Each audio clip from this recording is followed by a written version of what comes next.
Hello guys, তোমরা সবাই কেমন আছো? আশা করি খুবই ভালো আছো। তো আজকে একটা নতুন রেসিপি নিয়ে এসেছি, কাঁচা তেঁতুলের চাটনি। দেখো, আমি অনেক কটা কাঁচা তেঁতুল নিয়েছি। কালকে আমার ছোটো ননদ এসেছিল, তো কাঁচা তেঁতুল এনেছিল, তো ভাবলাম একটু কাঁচা তেঁতুলের চাটনি করি, তাই আর কি। দেখো, এই যে তেঁতুলগুলোকে আমি ভেঙে নিচ্ছি, ভেঙে ভেঙে ছোটো ছোটো টুকরো করে নেব। তারপরে এই তেঁতুলগুলোকে আগে সেদ্ধ করে নেব। দেখো, আগে ভেঙে নিচ্ছি সুন্দর করে। তো এই তেঁতুলের চাটনি কিন্তু, কাঁচা তেঁতুলের চাটনি কিন্তু খেতে দারুণ টেস্ট হয়। আর মুখে যদি অরুচি হয় তাহলে একটুখানি কাঁচা তেঁতুলের চাটনি করে খেলেই মুখে রুচি চলে আসবে। তাই জন্য আজকে পাকা তেঁতুলের, পাকা বলছি কেন, সরি, আজকে কাঁচা তেঁতুলের চাটনি করছি। আর রুই মাছের রেসিপি দেখাবো। তো রেসিপিটা দেখাবো, তোমরা ভিডিওতে কন্টিনিউ থাকো, স্কিপ করে যেও না। আর তেঁতুলের চাটনিটা কিন্তু, এই কাঁচা তেঁতুলের চাটনিটা কিন্তু দারুণ হয়েছিল খেতে। তাই ভাবলাম তোমাদের সঙ্গে 2-3 বার আমি জল দিয়ে ধুয়ে নেব, 2 বার। আর একবার জল দিয়ে ধুয়ে নেব। ধুয়ে নিয়ে আমি কড়াই সেদ্ধ করতে বসিয়ে দেবো। এই দেখো, কড়াই জল দিয়ে দিলাম সেদ্ধ করার জন্য। এবার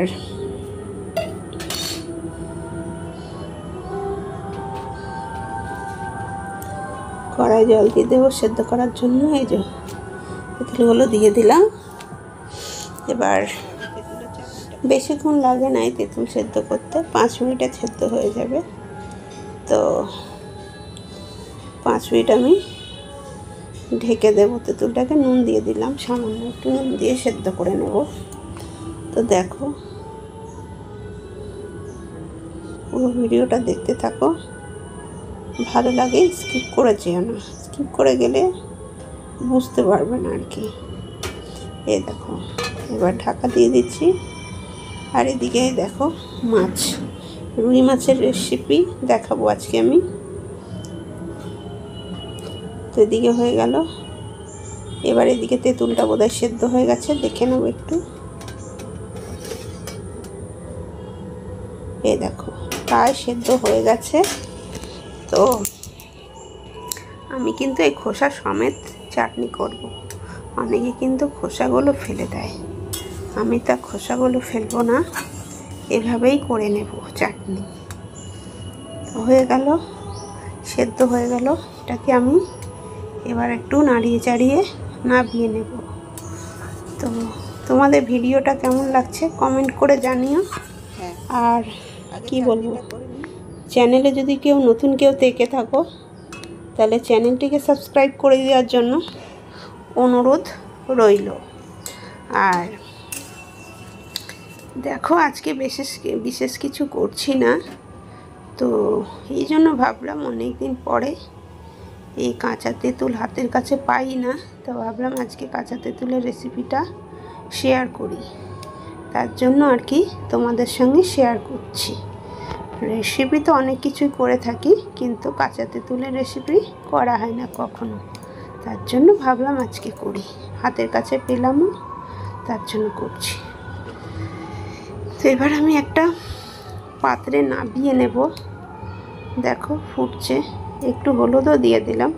আমি হলুদ, কি বলবো, হলুদ মিষ্টি সব আমি দিয়ে নেব। আমার যে তেঁতুলটা ওটা সেদ্ধ হয়ে গেছে পুরোটাই, তাই জন্য আমি লবণ, হলুদ আর হচ্ছে কি মিষ্টি পরিমাণ মতো সব কিছুই দিয়ে দিলাম, সব কাজ সারা।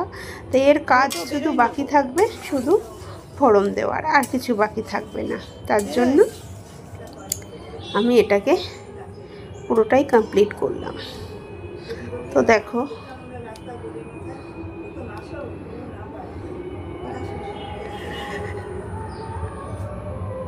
এবার একটু ঘন টাইপের গেছে, মিষ্টিটাও দিয়ে দিলাম, পরিমাণ মতো মিষ্টি দিয়ে দিচ্ছি। তেঁতুল তো জানোই টক হয়, যত মিষ্টি দাও না কেন সে টক থাকবে। আমি একটু চাটনিটা টকটকই করেছি, কারণ আমার একটু টকটা খেতে ভালোই লাগে এই সময় আর কি। তো দেখো, এবার হয়ে গেল। এবার নাড়িয়ে চাড়িয়ে আর একটুখানি ফুটুক, তাহলে আমি নামিয়ে দেব।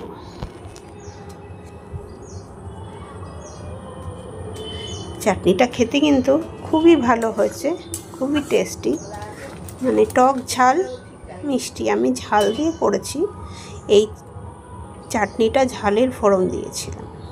তো দেখাবো, পুরো ভিডিওটা দেখতে থাকো, ফোড়নটা দেবো সেটাও দেখতে থাকো, তাহলে বুঝতে পারবে। আর তেঁতুল কিন্তু খেতে ভালোই লাগে, অনেকে কিন্তু কাঁচা তেঁতুলের মাখা করেও খায়। তো আমি অত মাখা অত টকটা খেতে পারি না, কিন্তু এই চাটনিটা আমি খেতে পারবো। সেই পরিমাণ মতোই মিষ্টি দিয়েছি যাতে আমি খেতে পারি।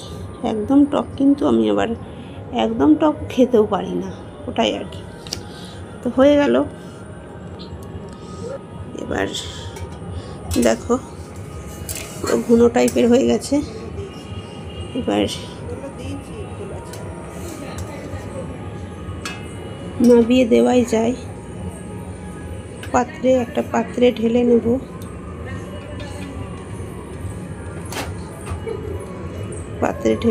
এই যে ঢেলে নিলাম পাত্রে। এবার পাত্রে ঢেলে নিচ্ছি, ঢেলে নিলাম। এবার ঢালা হয়ে গেল। এবার তেল দিচ্ছি ফোড়ন দেওয়ার জন্য, চাটনিটাও ফোড়ন দেবো। অল্প একটু তেল দিলাম। এবার তেলের মধ্যে আমি একটা কাঁচা লঙ্কা একটা শুকনো লঙ্কা টুকরো করে দিয়ে দিলাম, আর 2 টুকরো করে দিয়ে দিলাম। এবার আমি রাই দিয়ে দিলাম, সর্ষে দিয়ে দিলাম। এবার চাটনিটাকে ফোড়ন দিলেই আমার চাটনিটা কমপ্লিট হয়ে যাবে। তো দেখো আমি দিয়ে দিলাম। ব্যাস, এরকম করে একবার চাটনি করে খেয়ে দেখো। যারা আর কি তেঁতুলের চাটনি খাও, তারা এইভাবে একবার করে দেখো, খুবই ভালো লাগে। আমার কাছে তো খুবই ভালো লেগেছে, তার জন্য আমি ইউটিউবে বন্ধুদের সঙ্গে শেয়ার করছি, এটাই আর কি। তো দেখো, ভিডিওটা যদি ভালো লেগে থাকে তাহলে কমেন্ট করে জানিও, আর লাইক করে দিও। লাইক করতে কিন্তু একটুও পয়সা লাগে না। তো হয়ে গেল, চাটনিটা হয়ে গেছে। এবার নাবিয়ে নেব পাত্রে। দেখো একটু ঘনটে হয়ে গেছে, নাবিয়ে নিচ্ছি, ঢেলে নিলাম পাত্রে। হয়ে গেল। এবার আমি দেখো চাটনিটা কিন্তু দেখতেও ভালো হয়েছে। আমি খোসাগুলো ফেলিনি, খোসাগুলো চুষে চুষে খেতে ভালোই লাগে, এই জন্য আমি ফেলিনি। এবার আমি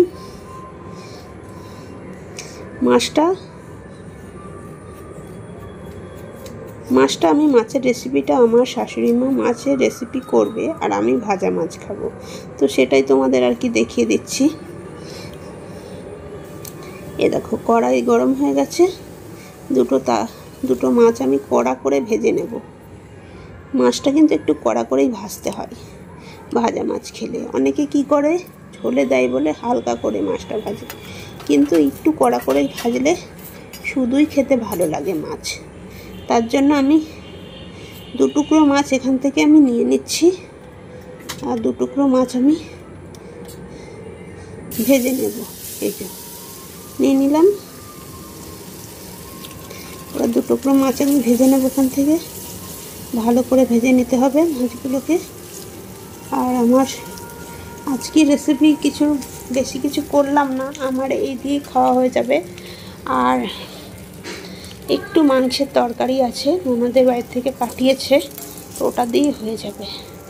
এই জন্য আজকে বেশি কিছু প্রয়োজন পড়লো না, ওই আর কি। আর শাকের রেসিপি তো আমি রোজই দেখাই, এই জন্য নতুন করে আর আজকে আর শাকের রেসিপি আমি দেখাইনি। আজকে আমি শাক করেছি, কিন্তু আমি দেখাইনি শাকের রেসিপিটা, এটাই হচ্ছে কথা। তো আমার দেখো মাছ ভাজা কমপ্লিট। তো আজকের ভিডিও আমার কেমন লাগলো কমেন্ট করে অতি অবশ্যই জানিও। তো টাটা বাই বাই, আবার নেক্সট